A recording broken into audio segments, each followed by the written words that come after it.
नोएडा में जो एक वाहिद टेस्ट मैच था अफगानिस्तान के दरमियान, वो सहूलियात ना मिलने की वजह से ताखीर का शिकार हुआ है। क्या कहेंगे उस हवाले से? अच्छा, मजे की बात यह है कि बिलियन डॉलर बोर्ड के दावेदार है भारत, और उसके पास चूंकि ग्राउंड्स का फुकदान तो नहीं है, लेकिन मैं समझता हूँ कि सहूलियत का फुकदान है। कभी इस्त्री नजर आती है पिच पे, हाँ, कभी हमें आईपीएल में जो है वो इस्त्री आपको नजर आती होगी, कभी उनके ग्राउंड स्टाफ पंखे। आज जो फोटो आई है एक लेटेस्ट, वो बड़ी मजे की है। वो उनका पेडेस्ट्रियन फैन है, उसको जो है वो उल्टा करके घास को सुखा रहे हैं, खुश कर रहे हैं। तो आप ये देखिए कि मतलब एक जो है वो पूरी दुनिया में मजाक बनता है कि भाई आपके पास फुकदान है, आपने चूंकि अफगानिस्तान को दे तो दिया ग्राउंड आपने खेलने के लिए, आपने कहा जी न्यूजीलैंड को हराए हैं, आपके मुताबिक पिच बना रहे हैं। अफगानिस्तान और इंडिया का प्यार भी बहुत है, आपको पता तो है। लेकिन एक चीज़ है कि पहले इस तरह के दावे नहीं करने चाहिए। पाकिस्तान सुपर लीग का याद होगा 2018 में आई थिंक प्ले ऑफ था, तो यहाँ पर बारिश बहुत शदीद हो रही थी कजाफी स्टेडियम में, तो हम लोग भी वहाँ पर मौजूद थे। जब हेलीकॉप्टर्स आए हैं तो हम लोग मतलब चौंक गए थे कि ये हो क्या रहा है, हेलीकॉप्टर्स क्यों आए। तो उसके बाद जो है वो हमें पता लगा कि जी हेलीकॉप्टर्स जो है वो वहाँ पर खुश्क कर रहा है ग्राउंड को। और आप ये देखें कि विद इन 10 मिनट्स मतलब पूरा ग्राउंड जो है वो खुश्क हो गया। तो इनको चाहिए कि कम से कम अपनी जो है वो इंडियन आर्मी से कहें उधार पे एक हेलीकॉप्टर मंगवाएं और जो उनकी ग्राउंड खुश्क करे और मजाक ना बने पूरी दुनिया में। अफगानिस्तान न्यूजीलैंड का बड़ा अच्छा एक टेस्ट मैच होता अगर ये शुरू हो जाता, अभी तक तो नहीं हुआ लेकिन ताखीर का शिकार है।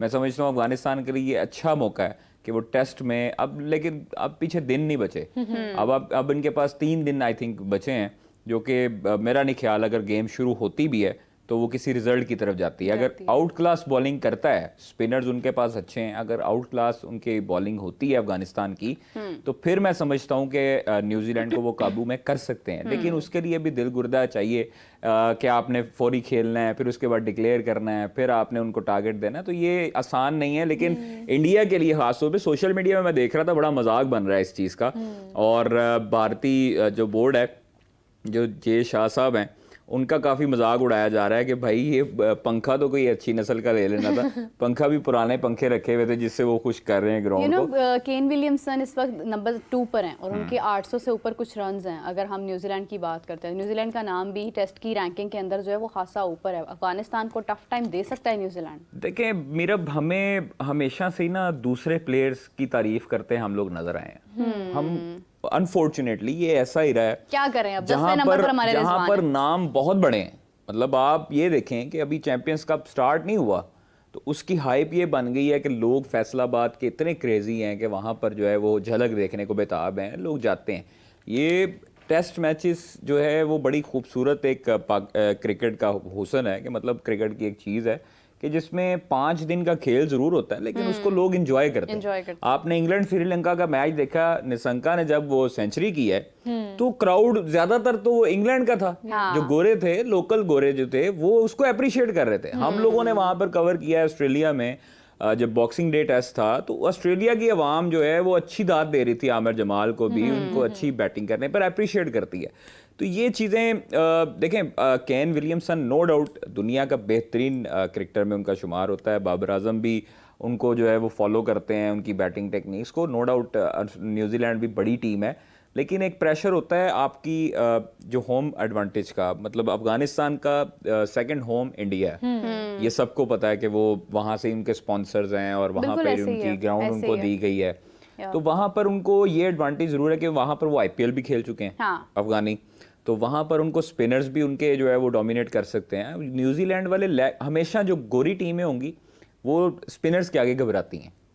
फास्ट बॉलर्स को तो वो हलवा समझ के खेलते हैं, मतलब वो स्लो कंडीशन हो या फास्ट ट्रैक हो, वहां पर वो फास्ट बॉलर्स के आगे नहीं झुकते। लेकिन जब आप स्पिनर्स लगाते हैं और खास तौर पर क्रूशल मोमेंट्स पर, तो वो राशिद खान जैसे जो बाकी दीगर उनके जो बॉलर्स हैं अफगानिस्तान के, वो डोमिनेट कर सकते हैं। ये रिजल्ट मैं आपको बताया, अगर मैच शुरू होता है तो अफगानिस्तान उनको अगर आउट करता है तो फिर ये रिजल्ट अफगानिस्तान के हक में जाता दिखाई दे सकता है। लेकिन न्यूजीलैंड इतनी भी बुरी टीम नहीं है कि वो मतलब अफगानिस्तान के हाथों पाकिस्तान की तरह प्रेशराइज हो जाए और बंगालियों से हारे हैं जिस तरह हम, तो उस तरह हम उनको जो है वो गिफ्ट में प्लेट में रख के उनको टेस्ट मैच दें।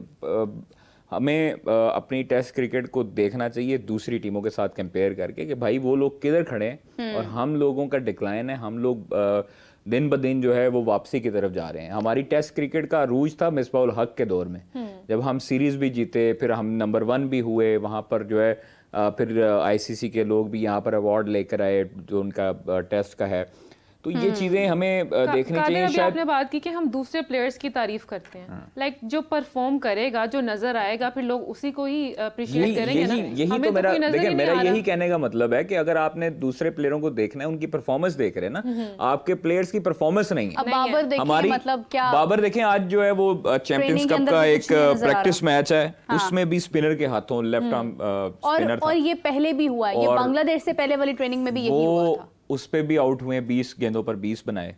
शान मसूद ने 80 गेंदों पर 90 बनाए आई थिंक। तो लेकिन अगर शान मसूद तेज इंटेंट की बात करते हैं तो शान मसूद की तेज इंटेंट कहाँ पे? 80 पर 90 जो है वो कोई भी क्रिकेटर बना सकता है, मतलब इस लेवल पर, डोमेस्टिक लेवल में तेज खेलना पड़ेगा अगर शान मसूद को अपनी तेज क्रिकेट जारी रखनी है। दूसरी चीज है कि हमें डिसएडवांटेज ये होगा इंग्लैंड के खिलाफ कि हमारा चैंपियंस वनडे कप है, जो अजलान ने बात की है। बिल्कुल हम लोग यही कहते हैं कि अगर आप लोगों ने करवाना था तो आप पहले उसको शॉर्ट एक रखते, आप अपने चैंपियंस कप करवाते, लेकिन आप 3 डे करवा लेते, आप 4 डे ना करते, आप 3 डे टूर्नामेंट रख लेते, एक नई एक चीज निकालते, आप उसको 3 डे पे रखते और शॉर्ट मैचेस रखते, 2-2 एक टीम के जो है वो 2-2 3-3 मैच रखते, ताकि सारे जो 150 प्लेयर थे जो आपके तमाम तर खिलाड़ी डोमेस्टिक में खेल रहे हैं उनकी प्रैक्टिस हो जाती, वो आपको सामने नजर आ जाते कि मतलब ये अभी टेस्ट के लिए हमारे पास ये लाइनअप है और इधर से हमने सिलेक्ट करना है। चैंपियंस ट्रॉफी दूर है, अभी तो आपके स्टेडियम कंप्लीट नहीं हुए, आपके दूर है अभी चैंपियंस ट्रॉफी। आप उसको लेके जाते दिसंबर में, यही जो टूर्नामेंट था उसको दिसंबर में लेके जाते, और दिसंबर वाला जो कप होना था, जो 4 डे कप है, उसको आप 3 डे पे कन्वर्ट करते या इवन 2 डे पे कन्वर्ट करते। आपने 1 डे पे रखा 50-50 ओवर्स का, वो एक दिन आपका गुजर जाता है, लेकिन आप 2 दिन का रख लेते, एक इनिंग देते उसको, एक दिन दूसरी टीम को देते, ताकि उसमें से आपके प्लेयर्स आपके छांटी कर लेते, आपके पास एक लिस्ट आ जाती। आप इंग्लैंड के खिलाफ जो सिलेक्शन कमेटी थी, अब उसको मुश्किलात क्या पेश आएंगी इंग्लैंड के खिलाफ कि पाकिस्तान टीम ने बांग्लादेश के खिलाफ परफॉर्मेंस नहीं दी, उसमें से किसको बाहर निकालेंगे, किसको रखेंगे? फिर डोमेस्टिक के जो ये अभी इन्होंने शामिल किए हैं, क्या वो श्योरिटी है कि डोमेस्टिक के प्लेयर्स जिन्होंने 3 साल पहले परफॉर्मेंस दी या पिछले साल परफॉर्मेंस दी, वो इस मर्तबा जो है वो फॉर्म में होगा, फॉर्म में होंगे? बिल्कुल ये सवाल है ना। देखें, एक चीज है कि सिलेक्शन कमेटी ने आपके स्टैट्स देखने हैं, सिलेक्शन कमेटी ने नाम नहीं देखने, आपके स्टैट्स देखने हैं, जो परफॉर्मेंस देखे। अब शाहीन में से सिलेक्ट करेंगे जिसने परफॉर्मेंस दी है, ऐसे नहीं होता। मतलब आपके जो इंटरनेशनल प्लेयर्स हैं वो आपके लाइन में खड़े हैं। हसन अली चूंकि इंजर्ड हैं, आमिर जमाल आज बॉलिंग कर रहे हैं, मैंने उनको देखा है, वो अब इंजरी से अब थोड़ा सा बेहतर हुए हैं, तो आज बॉलिंग कर रहे हैं। तो ये चीजें हमें देखनी पड़ेंगी कि आपने स्पिनर्स ओवर कॉन्फिडेंट होकर नहीं शामिल किए। साजिद खान, नुमान अली, उस्मान कादिर, उसामा मीर आपके पास हैं, मौजूद हैं लॉट, लेकिन आप कहते हैं कि हमारे पास स्पिनर्स नहीं है। तो मतलब अगर नहीं है तो फिर इनको कहें कि भाई अपना आप जाएं, आप दूसरे मुल्क की तरफ से खेलें, आप यूएसए रवाना हो जाए, पाकिस्तान में आपकी कोई जगह नहीं है। तो अगर आपने इनको अपने लूप में रखना है, अगर आपने इन स्पिनर्स को अपने पास रखना है तो आप इनको सिखाएं। आपके पास जो अंडर 19 के स्पिनर्स हैं, बड़े बड़े अच्छे स्पिनर्स हैं, वो उनको शामिल करें भाई। सुफियान मुकीम एक अच्छा लड़का है, फिर उसके बाद मेहरान मुमताज है, अच्छा लड़का है, फैसल अकरम है, अच्छा लड़का है, ये डोमेस्टिक भी खेल रहे हैं, तो उनको शामिल करें, उनको आप देखिए वहां से तो आपको कप्तान भी मिल सकते हैं।